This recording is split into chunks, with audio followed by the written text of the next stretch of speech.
Hello बच्चों, let's read the question. The question says in which change bond energy and number of unpaired electrons both are increased. So सबसे पहले यहाँ पे हमें जो key concept चाहिए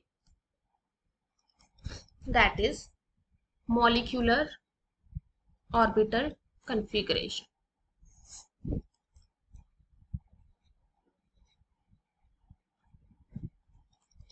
Okay, see अब हमारे पास क्या है कि जो A ऑप्शन है उसमें है N2 से N2 positive.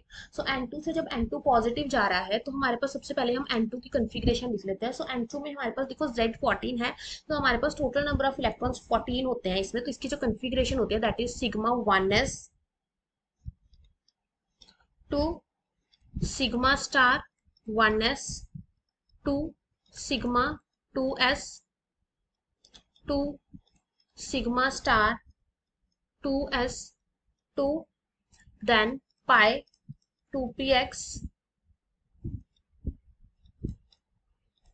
to pi 2py 2 and sigma 2pz 2. सो सबसे पहले हमें इस केस में क्या निकालना है, बॉन्ड ऑर्डर निकालना है. सो बॉन्ड ऑर्डर जो होता है हमारे पास that is half number of bonding electrons minus the anti bonding electrons. So इसके केस में हमारे पास बॉन्डिंग इलेक्ट्रॉन्स कितने हैं 8 और एंटी बॉन्डिंग में कितने हैं हमारे पास 2 ही इलेक्ट्रॉन्स हैं. सो हमारे पास क्या हो जाएगा that will be the answer will be 3. क्योंकि हमारे पास देखो हम क्या मान रहे हैं इस केस में कि देखो सिग्मा 1s स्टार और सिग्मा स्टार के तो कैंसिल ही एक तरह से हो गए. तो मैंने सिर्फ 2p के ही कंसिस्ट किए हैं. तो बॉन्डिंग में कितने हैं 2 2 4 5 6 और 7 8 और एंटी बॉन्डिंग में 2 ही है तो 3 आ गए. सो हमारे पास बॉन्ड ऑर्डर 3 आ गया इस केस में. और अनपेयर्ड इलेक्ट्रॉन्स कितने हैं 0. सिमिलरली अगर हम बात करेंगे N2 पॉजिटिव की, सो N2 पॉजिटिव की कन्फिग्रेशन में क्या होगा एक इलेक्ट्रॉन रिमूव हो जाएगा. सो सेम ही टाइप की कन्फिग्रेशन आएगी बट इसमें जो सिग्मा 2p सेट है ना हमारे पास उसमें क्या हो जाएगा एक इलेक्ट्रॉन हो जाएगा इंस्टेड ऑफ 2. सो इस केस में हमारे पास अनपेयर्ड इलेक्ट्रॉन्स कितने आ जाएंगे that will be 1. So unpaired electrons हमारे पास सेम नहीं है. बॉन्ड ऑर्डर कितना हो जाएगा हाफ. देखो जो बॉन्डिंग इलेक्ट्रॉन्स है वो तो 8 ही रहेंगे लेकिन जो एंटी बॉन्डिंग के इलेक्ट्रॉन्स है हमारे पास वो कितने हो जाएंगे इस केस में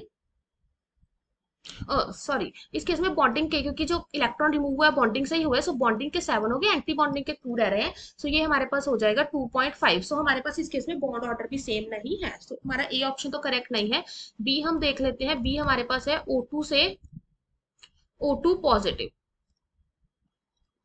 सो इसके लिए सबसे पहले हमें जो कन्फिग्रेशन है वो किसकी पता होनी चाहिए कि हमारे पास जो ऑक्सीजन है O2 मॉलिक्यूल है उसकी कन्फिग्रेशन किस तरह से होती है. सो ऑक्सीजन में एक ऑक्सीजन का जो एटॉमिक नंबर है 8 है तो O2 के हमारे पास कितने इलेक्ट्रॉन्स हो जाएंगे 16 इलेक्ट्रॉन्स. तो sigma 1s2 sigma star 1s2 sigma 2s2 sigma star 2s2 then it will be sigma 2pz2 pi 2px2 pi 2py2 sigma pi star 2px1 and pi star 2py1. So ये हमारे पास configuration हो जाएगी. सो अगर हम इसमें unpaired electrons निकालेंगे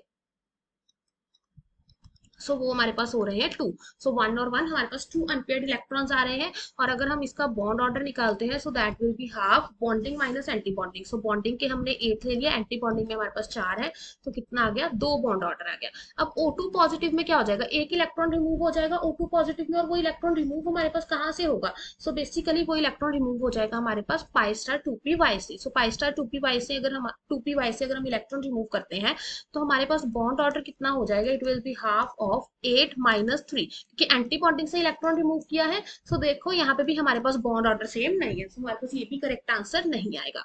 अब C option देखो O2 नेगेटिव से O2 2 नेगेटिव तो हम इसी कन्फिग्रेशन में ही इसको करके देख लेते हैं. सो सी है O2 negative to O2 2 negative. So see अगर हम इसका बॉन्ड ऑर्डर निकालेंगे so half bonding minus anti bonding. अब देखो O2 नेगेटिव का तो हमने अभी जो O2 नेगेटिव है इसमें एक इलेक्ट्रॉन ऐड हो जाएगा. और वो इलेक्ट्रॉन कहाँ पे हमारे पास ऐड होगा सो यहाँ पे हमारे पास जो नया इलेक्ट्रॉन ऐड होगा ऐड होगा पाई स्टार 2px में. सो अगर पाई स्टार 2px में इलेक्ट्रॉन ऐड हो रहा है तो हमारे पास यहाँ पे एंटी बॉन्डिंग में इलेक्ट्रॉन्स इंक्रीज हो रहे हैं. सो हमारे पास 4 से क्या हो जाएंगे 5. सो इसका बॉन्ड ऑर्डर कितना आ जाएगा 1.5. अब इसका बॉन्ड ऑर्डर हम निकालेंगे तो कितना हो जाएगा हाफ. और देखो O2 2 नेगेटिव 2 इलेक्ट्रॉन्स ऐड किए हैं तो अगेन एंटी बॉन्डिंग में ही ऐड होंगे. सो एंटी बॉन्डिंग में कितने हो जाएंगे 6 तो 1 आ गया. सो इस केस में भी बॉन्ड ऑर्डर हमारा सेम नहीं आ रहा है. अब डी पार्ट हमारे पास क्या है O2 नेगेटिव से हमारे पास क्या है, O2। ओके, सो O2 नेगेटिव है और एक O2 है। सो O2 नेगेटिव में तो हमने अभी बॉन्ड ऑर्डर निकाला, कितना आया 1.5, और O2 का बॉन्ड ऑर्डर कितना है वो हमने ऊपर निकाला था। सो O2 का जो बॉन्ड ऑर्डर है हमने ऊपर ही निकाला था, कितना था 2।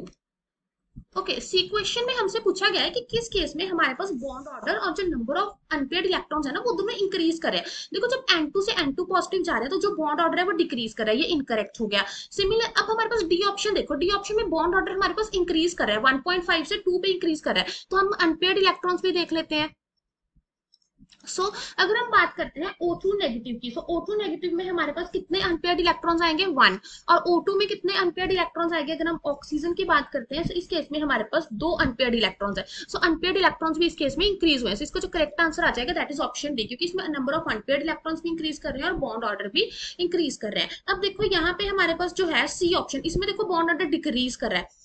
अब बी ऑप्शन में देखो जो बॉन्ड ऑर्डर है वो इंक्रीज कर रहा है 2 से 2.5, बट अगर हम नंबर ऑफ अनपेयर्ड इलेक्ट्रॉन्स देखेंगे O2 में तो कितने थे 2, लेकिन जो O2 पॉजिटिव है, O2 पॉजिटिव का मतलब है एक इलेक्ट्रॉन ऐड कर दिया, तो इस केस में इलेक्ट्रॉन कहाँ ऐड होगा 2px, 5 2px में ही होगा। इस केस में जो अनपेयर्ड इलेक्ट्रॉन्स है वो डिक्रीज हो जाएंगे। इस केस में एक अनपेयर्ड इलेक्ट्रॉन है, लेकिन उन्होंने पूछा तो दोनों चीजें इंक्रीज होनी चाहिए, वो किसमें हो रही है option D. Hope you find the answer, best of luck.